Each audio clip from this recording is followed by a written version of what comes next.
is a proof of knowledge, and he has admonished us this morning about schooling. We should not just seek education, but we should seek schooling. We must make sure that we are properly schooled and we school ourselves with the affairs of life.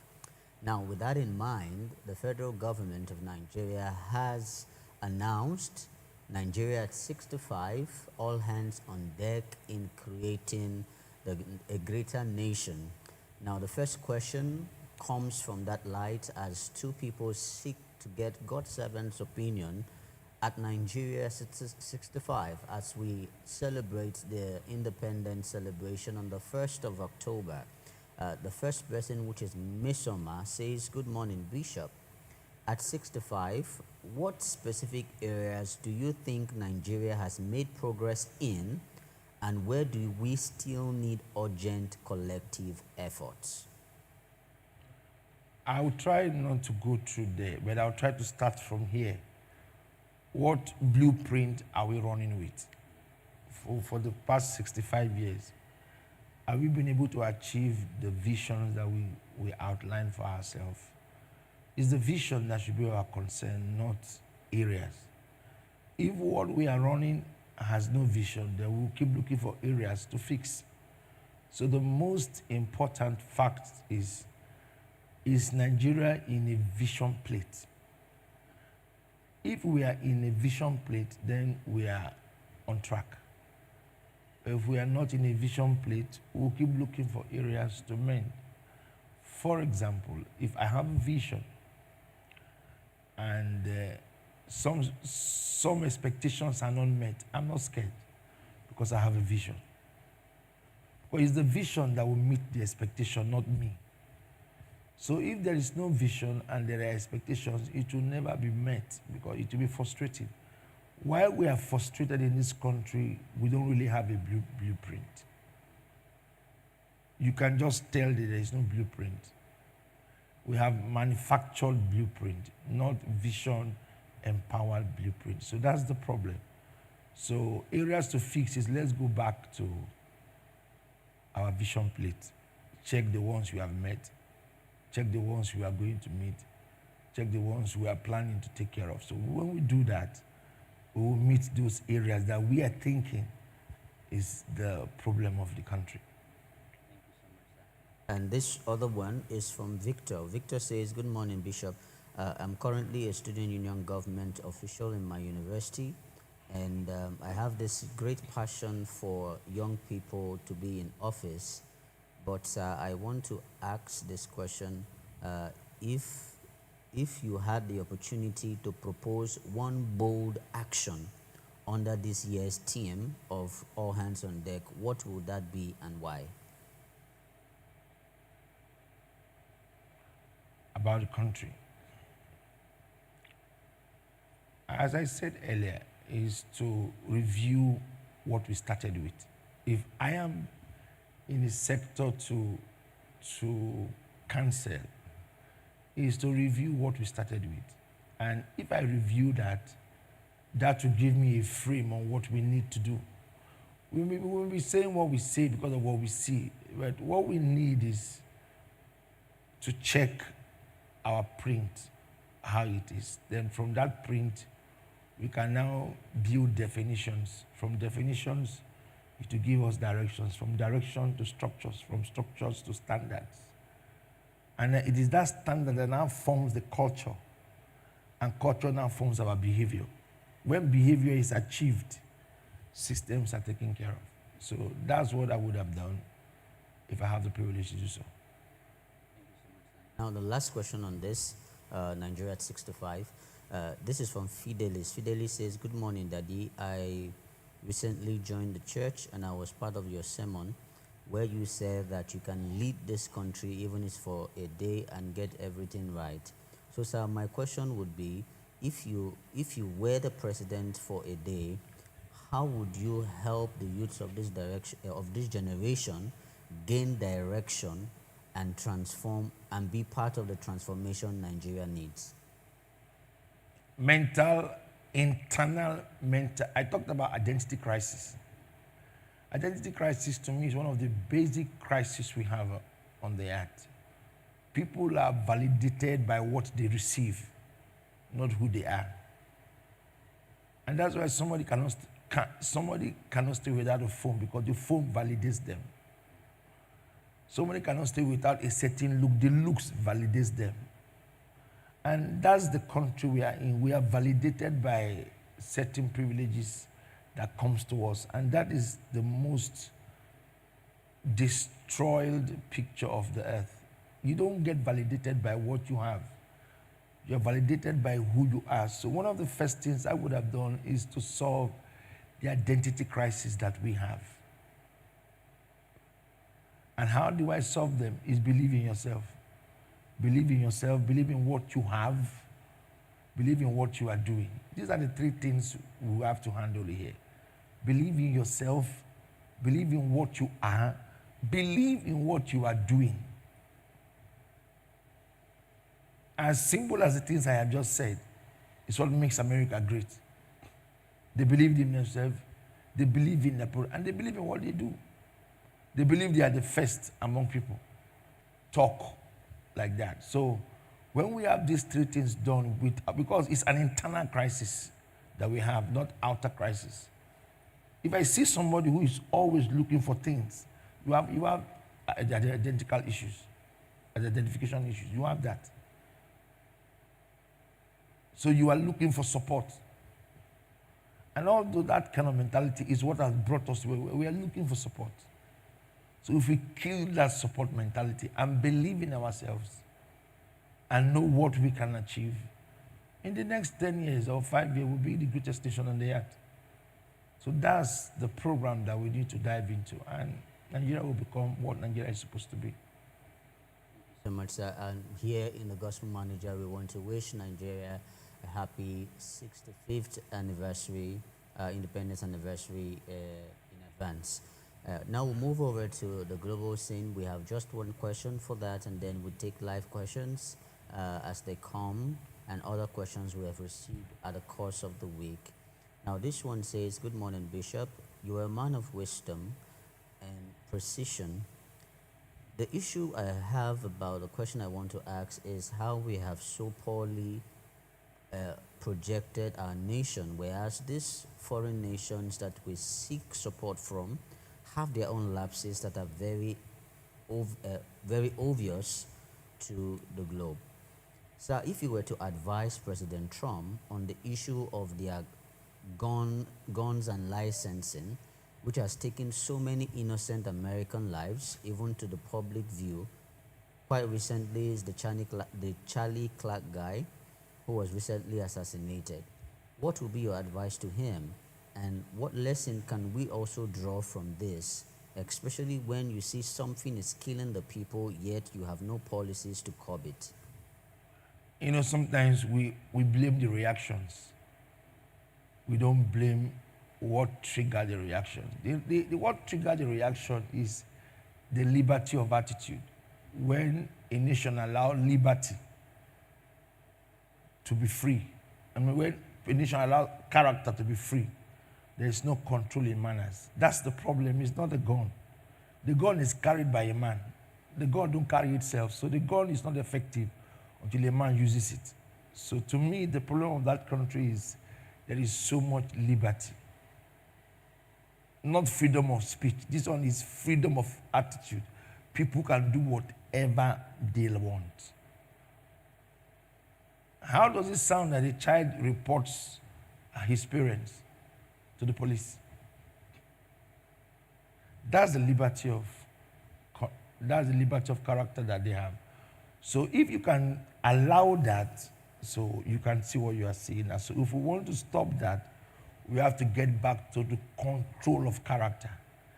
People's manners should be under check. People should have rights to discipline children when they are wrong, because these things are homegrown issues. They are home. I can tell you that he's depressed. Because he's depressed, he had to go and kill somebody. We share different views. Charlie Kirk's issue is that he shares a view of marriage and sometimes speaks down the black folks. It's like he's a white supremacist guy. He talks more of the marriage, but he speaks more of marriage. He speaks more of that. You can have a wife and children. He's a Christian. He believes in Christianity. He stands by the biblical reasonings of the Bible and does not believe in these socialite things they talk about. So he really stood and defended that. So somebody who has a background of this LGBT thing will not agree with that. Some they may not agree with what he was saying. So is our conversations not together does not make me and your enemy. No. I may disagree with what you believe, but it does not make me your enemy. But if we are in a culture where liberty is controlled, you can't think of killing me. So the problem is the inner man that has been given room to act needs to be guided back from their nursery, primary, universities, workplaces. So if that inner man is not guided back, the crisis will progress. So the gun has no problem. The man using it is the problem. If we solve the man, we will solve the gun. Thank you so much, sir. Rightly said, if you solve the man, you solve the gun. Now, let's move over to this question. This one comes from a pastor in Asaba. He says, "Good morning, Bishop. I was at the recently concluded Rehoboth 25 event, and I must say I was wowed and I was heavily challenged. But sir, I would want to ask the question on how did you coordinate over 100 visiting ministers and maintain excellence across all sections?" It's your choice to be excellent. Excellent is a choice. You don't give it to anybody. You have to decide to be excellent yourself. So, for example, you come late. Is it somebody's problem? It's your choice. You choose to be late to your functions. You're not orderly. These are decisions you take.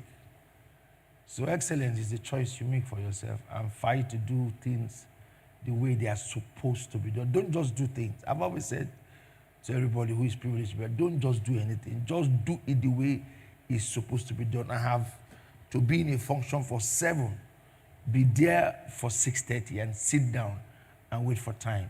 I'm supposed to set this place this way.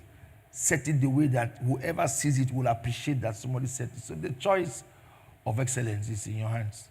The choice also for not being excellent is still in your hands. You can think whatever you want to think.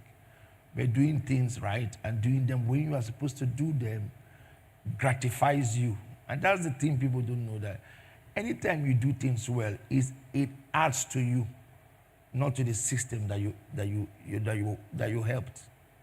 Anytime you do anything and it is excellently done, it's a trademark on your name. It's not for a system. It's for you. When you do it bad, it's still for you. So let's understand that doing things right and well trademarks your name.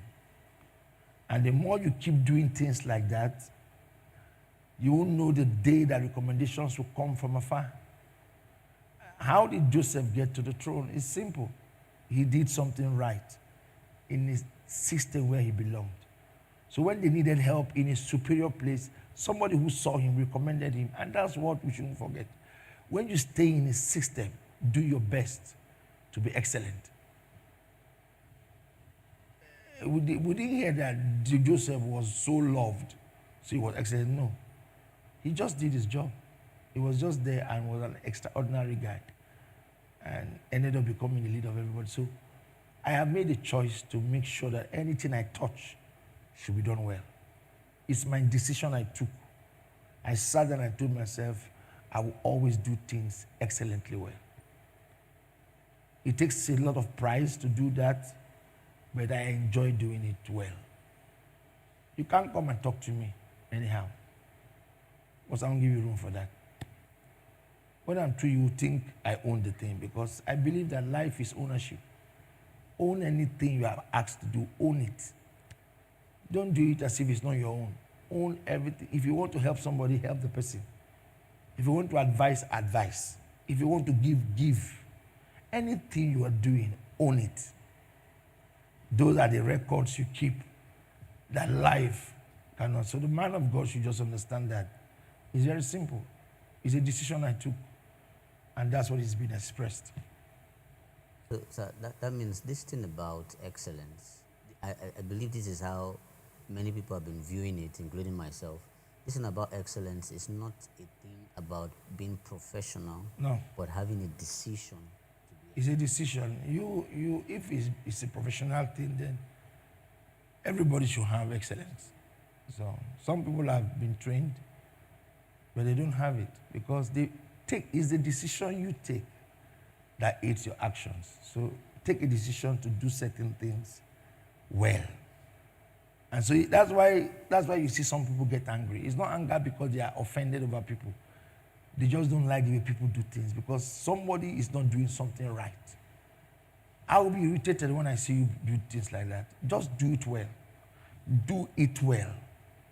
Because the records of doing things well returns to you, not to me who asked you to do it. So let's know that it's not a professional thing.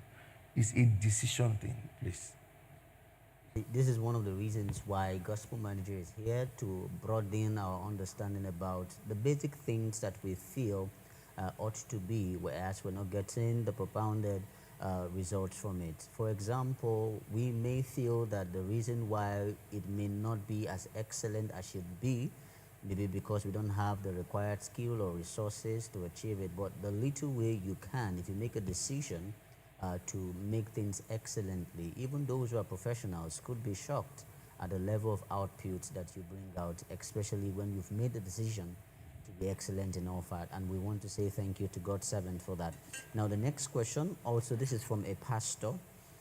This is from a pastor in Port Harcourt. He said, "Good morning, Bishop. My name is Israel from Port Harcourt." He says, "Sir, please, what systems were put in place to ensure order, flow, and timeliness during the week-long convention?" As I said earlier, it's a decision. Then after the decision, training. After training, supervision. After supervision, control and correction. So those are the factors that brings all of that.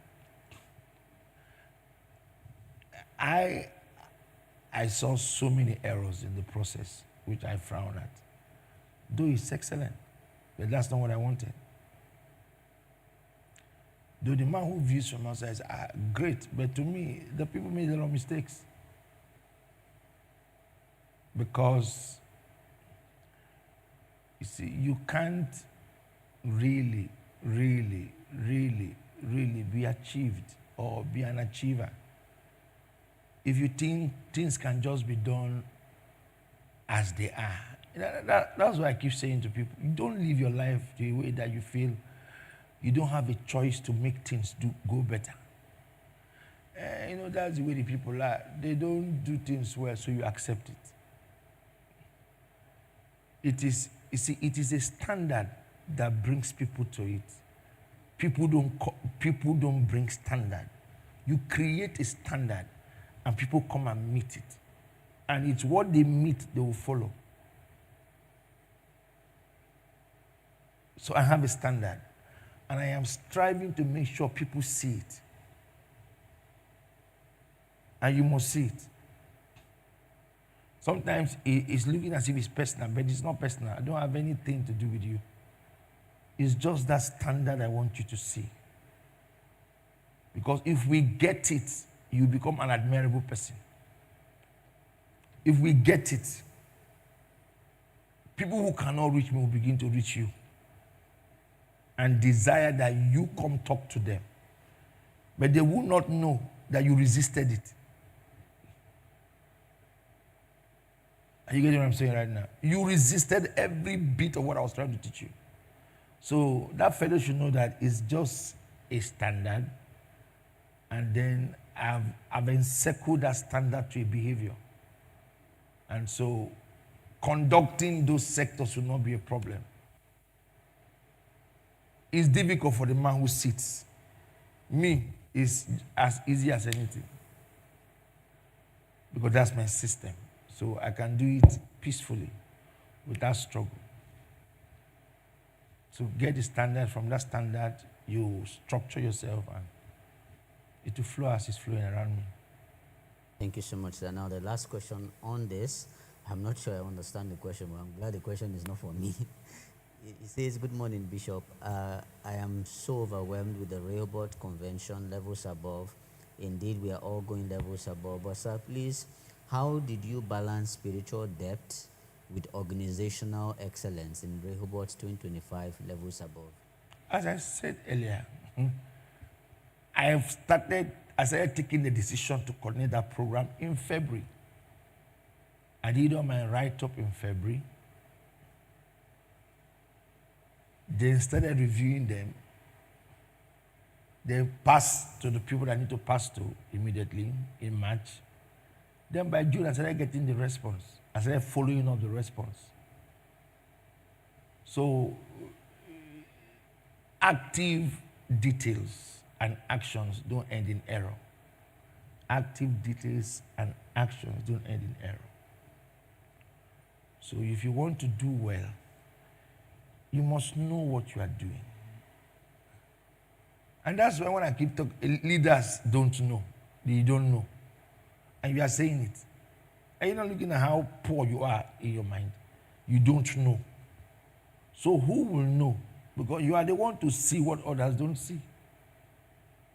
You are to see the things others are not seeing. So if you don't know, who will know? Because if you don't know, who will know? I know because I have to know. It's my responsibility to know. As long as I know, I will always know what to do. That's the advantage I have. So whatever you saw at the convention, it's something I'm used to. And I have a bigger picture for next year, bigger than what nobody has ever seen. I didn't even do what I wanted to do this year.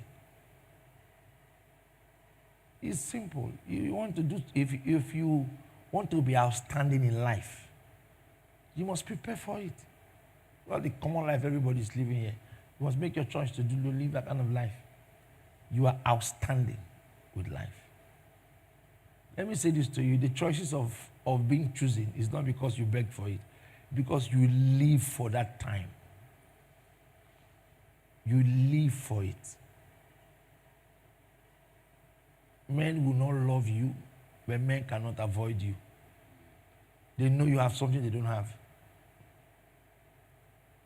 And that's why I don't seek for people to love me. I always seek to do what I know I have to do. Then I know you don't have it. If they keep two of us, you don't have it. You may need me at any level. You may need me to help you. That's the life we should be living. And that's what I just lived. That's how I live my life. My life is the way I run the convention. That's how I live my life. Every day. Try to make sure my things are perfectly done. You can do the same.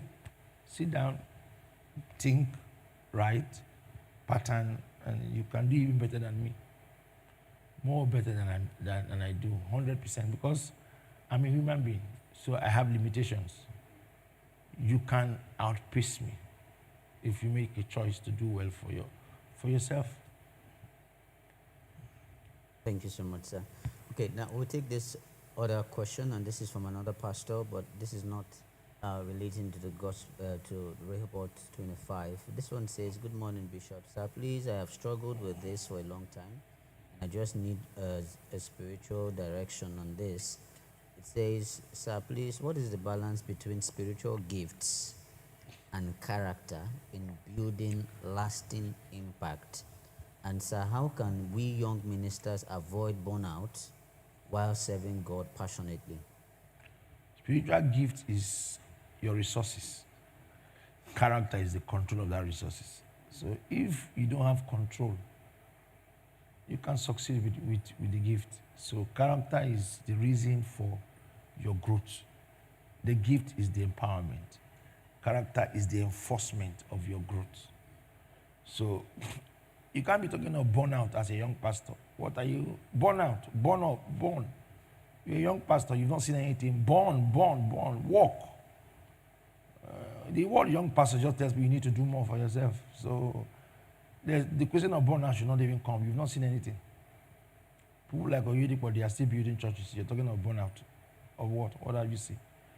So we live in a very poor-minded generation where people look for leverages. And you see, there are things that you can't exchange.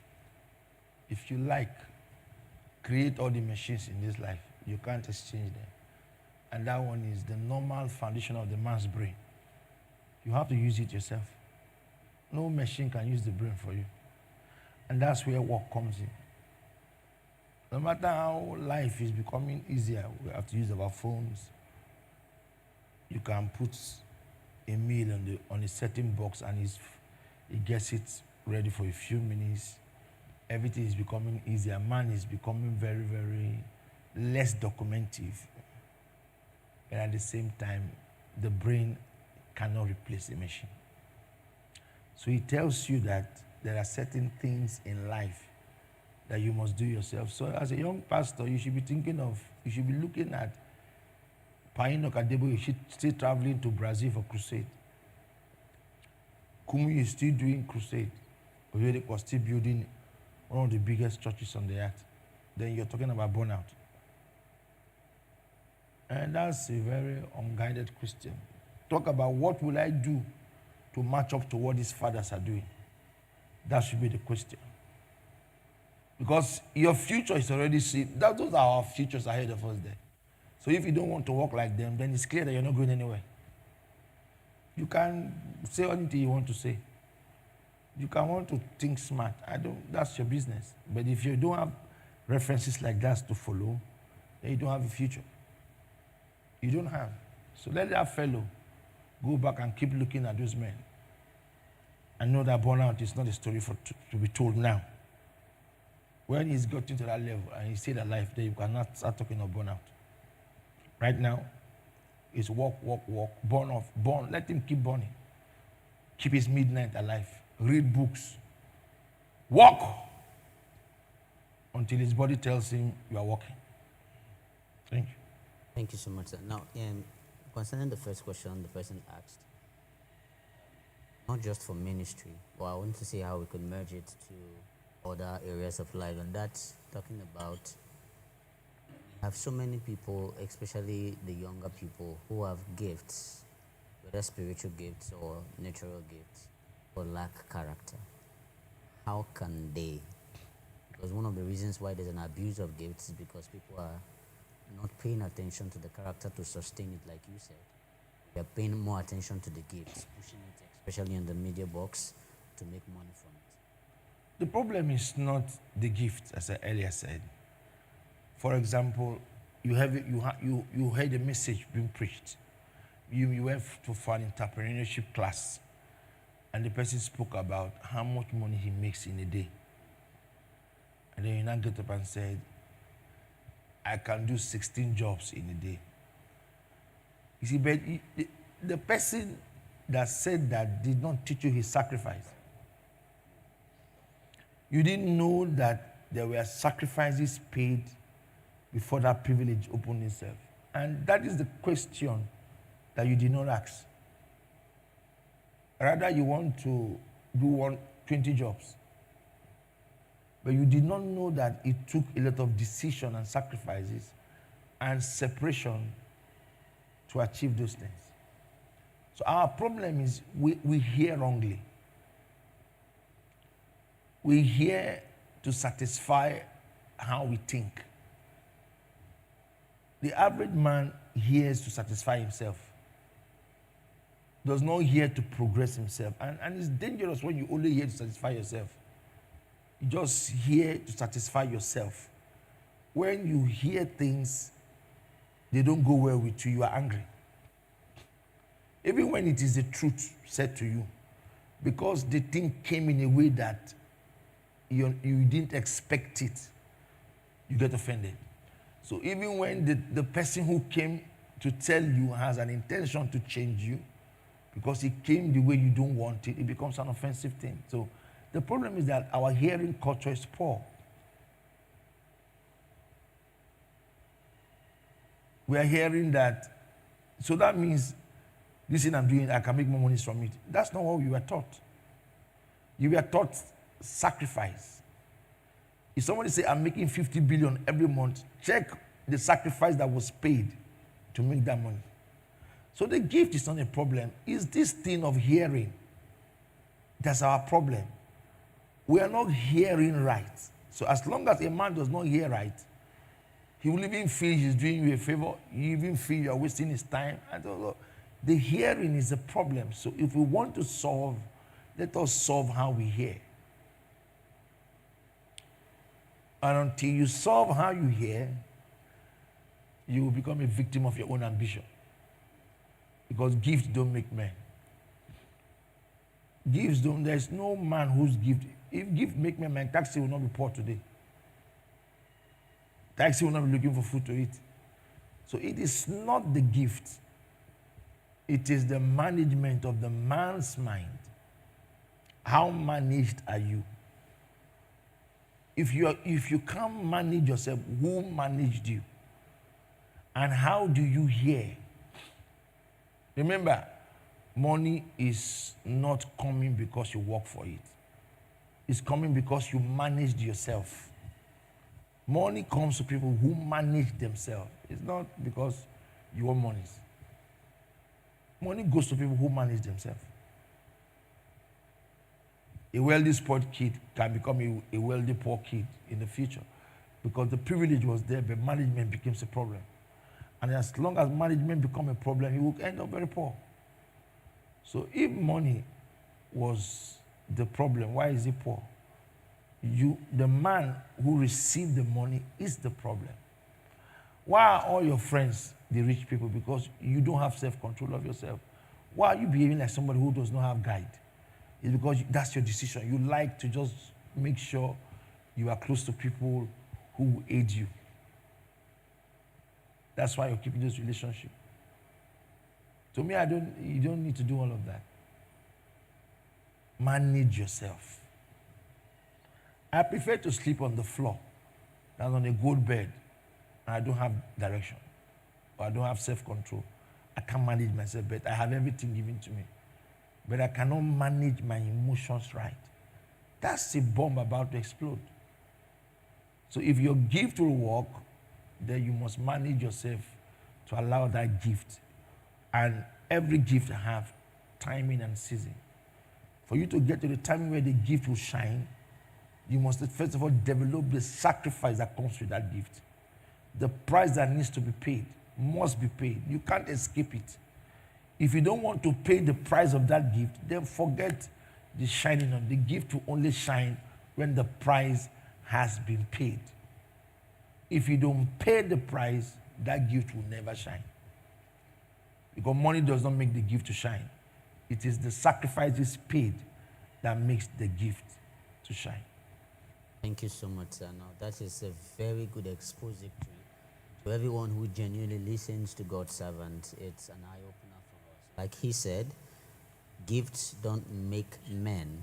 It is the management of the mind. And it's scriptural because the proverb says that a man's gift maketh room for him. Not make him, but it makes room for him.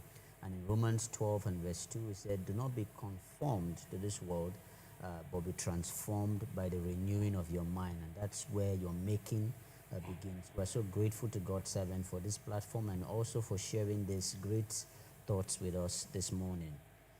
Now we go to relationships, and we have one question. It's a very interesting question, and I'm really anticipating the answer of God's servant to this very question. And it's a very honest and genuine question. That's why I love it. It's from Ernest. Ernest says, good morning, Bishop. Please, I have an issue I want to relate with you and get your thoughts on what to do. I don't want to be blinded by love or by the things that are happening around. My name is Ernest, and I am 37 years old. I work in a firm and I earn 210,000 naira. I live in a one-bedroom apartment, although recently relocated from a two-room to a one-room because where I was staying in two rooms, during the rainy season, we are always having issues about flooding. So I moved over to this current apartment that is good. It has constant light, good amenities, but I could only afford a one-room because of the cost. Now, I met this girl in church, and we have been dating now for 8 months. Not until 2 months ago did I realize that she stays in a 4 bedroom duplex, all rented by herself, and she earns 2 million naira per month. This was revealed in one of our discussions when we had an outing in Lagos. Now I'm confused because she is so in love with me and she's pressing for marriage. I have met her mom and her dad, but now, since 2 months ago, I have been so confused as to one, should we get married? Who moves into whose apartment? I stay in a 1 bedroom apartment, she stays in a 4 bedroom apartment. The lady I'm speaking about, sir, has 3 vehicles, I have none. I sold mine to cater for my mom's health, and thank God she is hale and hearty now. I've met my pastor. My pastor says I should allow God's will to prevail. To me, I feel that is not really direct. Hence, I came across the gospel manager via the anchor, and he says I should be part of it and also send in my question. So, sir, what should I do? Confidence is what you need. Self-confidence. And that is where life is. And I have nothing to do with house, car, those ones are not necessary. Self-confidence. If he believes in himself and and don't get himself into all these unnecessary demands that I see young men make, take advantage of the love the girl has for him. No, he should be confident of himself and don't make any demands from that girl. Don't make any demand from her. If she gives things, fine, but you shouldn't make demands. And when that confidence plays itself, the girl will give the monies for him to rent an apartment peacefully because he has shown leadership. And that's why I hate women cooking food and bringing to me when we are dating. I don't like this rubbish. I just hate it. What's wrong with you as a young boy? If girl is aiding you and you are excited about see we're in a relationship, you are just not wise. And some people do that. He should not do that to himself. Because you can easily be a cheap man. Now, you see, these things that he just mentioned now is supposed to be an advantage for him or a disadvantage for him. If he allows that privilege to play for him by the demands of the privilege, it will be a problem for him. But if he allows the privilege to play through his confidence and authority, the girl will submit everything she has to his hands.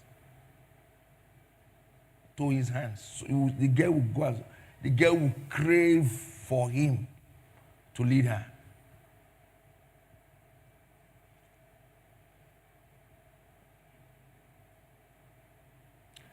That girl will want to see that boy lead her all her life.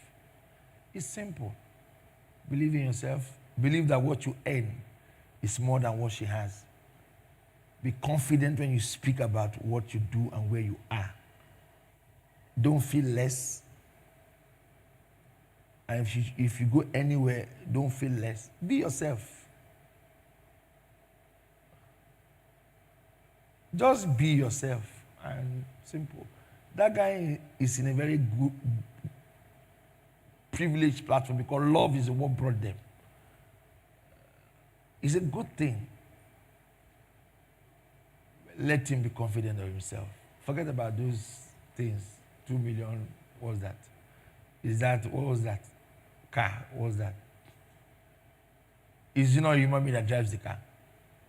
No man that will live in a house.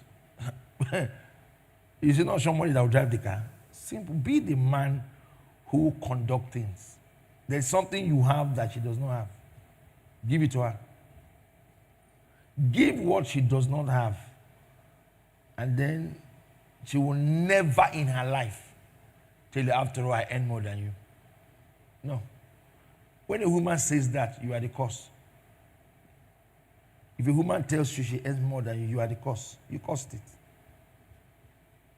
You are demanding from her. That's why she's saying that. If you don't demand from her, she will give to you.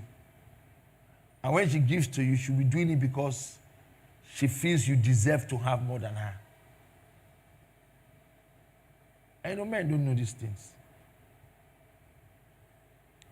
I started learning that part of life at 12.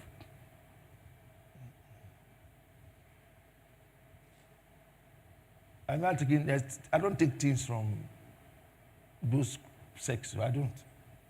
If it was not a pastor that I'm being blessed, you would see me taking anything from anybody. What the woman wants is love and protection. That's all. Not money, it's not house. Protection. And love. Finish. When you can give a woman this, it doesn't know that the woman do with money. It's love and protection. You can give a woman these two things, she can do anything for you. Genuinely, yo. How can you be dating somebody every time you know cook? That's a bad thing of life.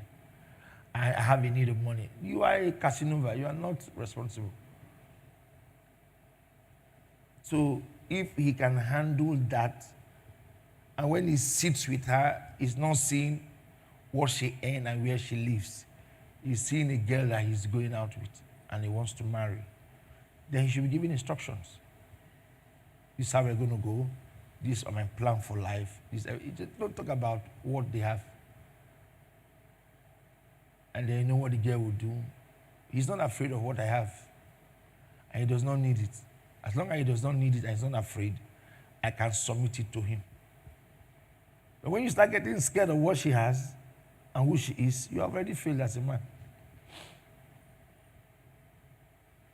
Don't worry, I'll teach you on private basis. You won't know whom I will deal with you in this life. Bless. Thank you so much. I can't wait for that private section.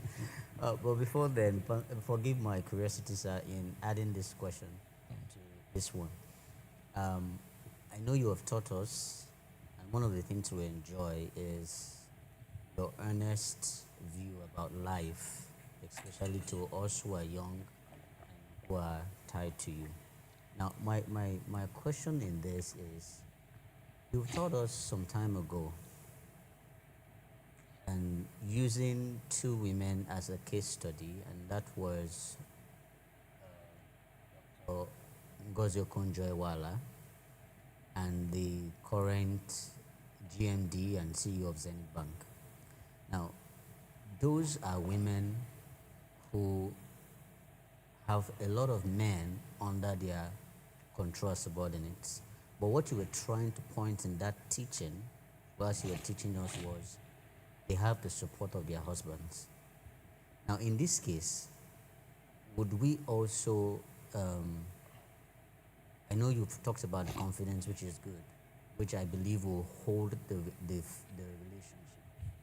But would it also be advisable for him to stand by her and project her? Should she have a vision for whatever? I don't know if she has a vision for herself or whatever it is, to project her, since she looks like someone who has... let's not try to confuse people. Let's go domestically first. If you have people in a setup and then a young girl cooks food, then let me use food now as an example because everybody loves food. And then she gives food to a certain young man all the time. They don't have a relationship, but she gives all the time to the certain young man. Whatever the boy is doing, I don't know why she's giving the food, but she's giving. And that young man is expecting the food and keeps collecting, and has never taken monies from his pocket and tell the lady, please use this and cook. You see, that man, that kind of person, is an irresponsible person, as long as I'm concerned. Because if you are a man, you should understand that you have to make provision. Whether you're a boy in a setup, you have to always make sure that if they give you anything, try to provide back the next day. Particularly if that person is not your parent, that particularly is not your husband, provide back. It's not your, provide back. Provide back. So when you understand that provision capacity of the man, then you will know that no matter what the woman has, you should know how to deal with yourself. That is, you're not intimidated by it, and you're not controlled by it, and you're not looking up to it.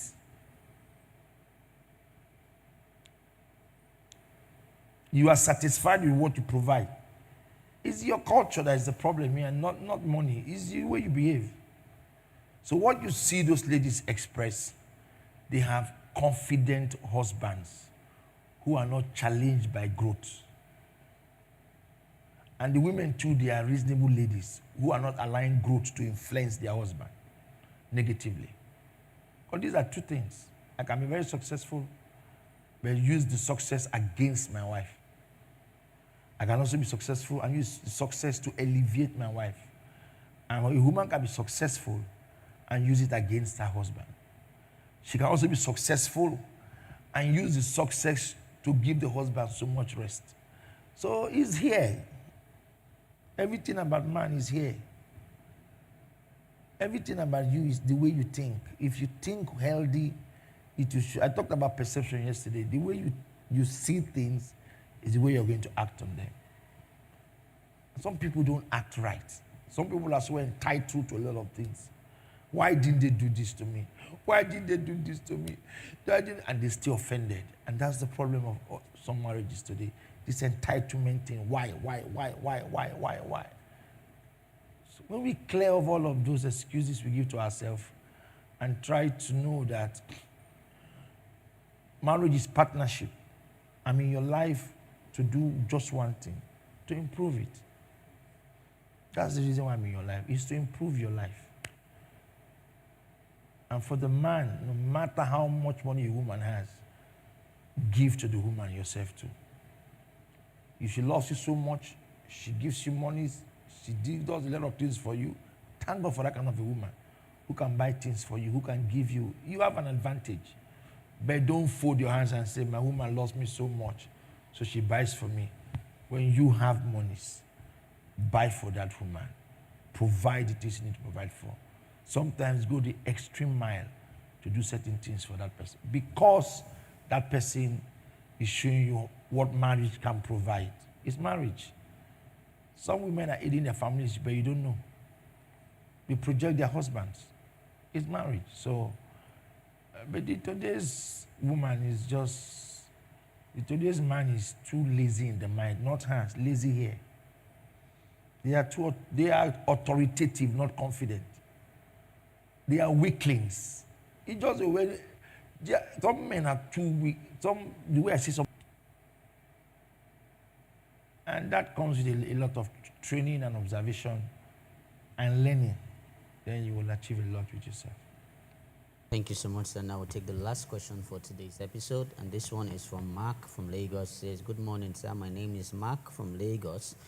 What is your opinion about the fact that as a man in a relationship with a girl, that it's a must, you must spend on your girlfriend, that's the only way to prove your love for her? Those conversations are very average conversations that people have. They need to do with monies. It has to do with an atmosphere. How do I feel about you? How do I see you? Who are you to me? Those are the questions that will be asked. Then when those questions are properly asked, then the right actions should be taken. So let's kill this belief of spending on somebody. No. We are partners.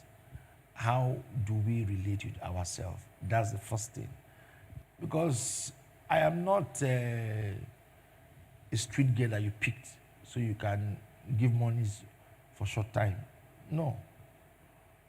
You understand what I'm saying? No. So that's unacceptable for any girl to have that kind of thing at the back of her mind. You were not picked from the streets, so somebody will just come and just pick you and start. No, no, no, no. You are seeking for a partner to grow with. So that partnership, whatever it provides, is okay by me as long as it's not damaging your life.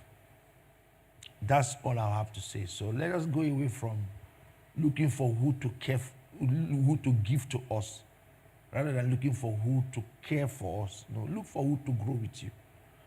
In growing, as long as you're okay with the person, anything that life offers both of you will be achieved. You can't stop people who are together and know what they are doing. They will always end up successful, loving themselves. They can buy the world for themselves because that thing starts with partnership, the atmosphere created. And if you get that done, a lot of relationships will be right. So but if the foundation was built on what you will get, the end will not be too peaceful for you.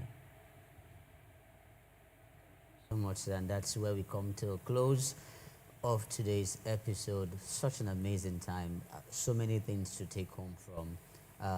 And I just want to hear how much of a blessing this episode had been for you. You could do that at the comment section or via email at thegospelmanager@gmail.com, and also via WhatsApp text and Telegram text at +234 9047533019. We'd love to get a feedback from you as to what parts and moments of today's episode was truly a blessing to you or an eye-opener. And whilst you're at that, we want to especially invite you for our Sunday service this Sunday. It's going to be an amazing time. It's a combined service starting at 7:30 a.m. and God 7 to be ministering live. You haven't seen anything yet until you be part of our service here in Rehoboth City on the World International. And also, what's a better way to start your month, the month of October? We're in the Mba season, so Wednesday, the 1st of October through Friday, the 3rd of October, God 7 to be teaching us and also leading us. And the team for that, the executives, is the opening of new chapters through books. God 7 has a word for us in due season. So please make your way here at Rehoboth City on the World International at 4:30 p.m. all through the days. And don't forget, you could stream also on the social media platforms you are actually viewing the Gospel Manager from, or should you have seen this video whilst we're off live, you could still stream during the days, the 1st of October to the 3rd of October. And don't forget, the Friday night, the 3rd of October, it's the Battle and Rattle. God 7 leads a 1 hour, 30 minutes fervent prayer through the midnights from 10 p.m. to 12:30 a.m. Well, he's going to be teaching us and also leading the prayers himself, and this will set the course for the rest of the year. So please be part of it. The 3rd of October, let's break some patterns and break some limitations, because whether the devil likes it or not, you will end the year as planned, more than expected, in Jesus' precious name. And lastly, we want to wish Nigeria a happy 65th anniversary. Whilst we approach the Independence Day, we have so much prayers for the country, and it's our earnest prayer that we will live up to potential. And don't forget what God's servant had admonished us while this episode began. We must go back to the blueprint. What's the vision for Nigeria? And let's see what we could do in going back and getting Nigeria to become the pride of not just Africa, but the entire globe. More questions will come in. You could send in your questions about Nigeria at 6 to 5. I have one question, but I'll wait until Monday morning so that we could deal with that question. And so at this point, I'll leave the floor now for God's servant to give his closing remarks and bless us for the weekend. When you are in a community of people that you see every day, the electrifying thing that comes out of that community is the views of people. What do you do with them? Some people have very poor perspective about life. Some have events of their own life that are regrettable. Some have backgrounds that are very influensive to them. So some have very polite grown-up. So now when you start talking to me about certain things about life, it will come from two angles of your life, your pain and your kindness. People in those communities don't really have what they see ahead of them. And sometimes I am marveled at the decisions people take, what they use their eyes to do, and what they say with their mouth, and how much impact they inflict on people without even knowing. Without even knowing. And let's be wise to know that a condition is not a direction. I have a condition here, but it shouldn't direct my life. My direction should control the condition. But today, conditions controls people's lives. And that is why there are too many regrettable people living on the earth today. Let's be wise. Keep that community with one thing in your head. I have a direction for my life. So that will give you the essence of how you think, what you receive, who you speak with, what you do, what you're not supposed to do. That is your frame. And I pray for everybody that it is not what you are giving today that defines where you are going to. It's what you are directed to do with your life that leads you there. So what you earn does not make you. It's what you see that makes your life. Because if earning will make a man, Abraham wouldn't have been made by earning. He was made by what he saw. So let's try and make sure whatever we are doing, we are sure of where we are going to. Because at the end of the day, it's not the friend that brought a business proposal that will count, or a brother that told you something that will count. At the end of everything, it is your decision that you took that led you to that end. At the end of everything is the decision you took that will lead you to that wrong path or to that right path. So let's be careful. Keep reviewing yourself every day and seek for healthy counsel. I keep saying it, seek for healthy counsel. Your decision is not enough when it concerns destiny. Because if Moses' decision was enough, he killed somebody, driven, God. Now, it was when God came to the picture, Moses saw his part of life. So all that decision to help was not God's decision for his life. It was when God came to his life, he saw his part. You may think you are right, but you may be leading yourself to a bad place. But please, if you want to be right, get a superior counsel. And then not the one that leads you wrong, the one that leads you according to scriptures. So you're a community man in any community. Don't fight the place. Fight for your future. Don't fight the people. Fight for tomorrow. Don't blame a system. Look for what to do with the system. Don't accuse. Look for what to accept. Impact. Don't destroy. Build. Don't waste. And this will help everyone. Have a blessed week. God bless you.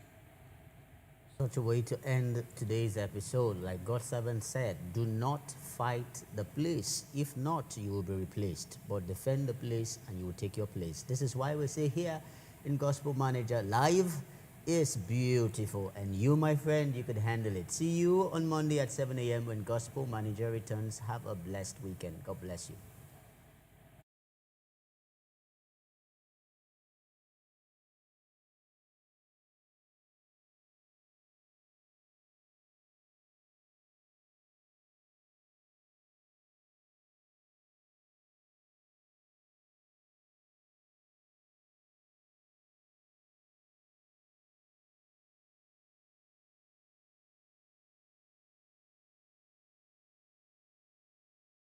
One of the things that this program will do is to bring you to the quality of Christ. The quality of Christ is result oriented. They have been with Jesus simply means they were governing themselves at the level of Jesus.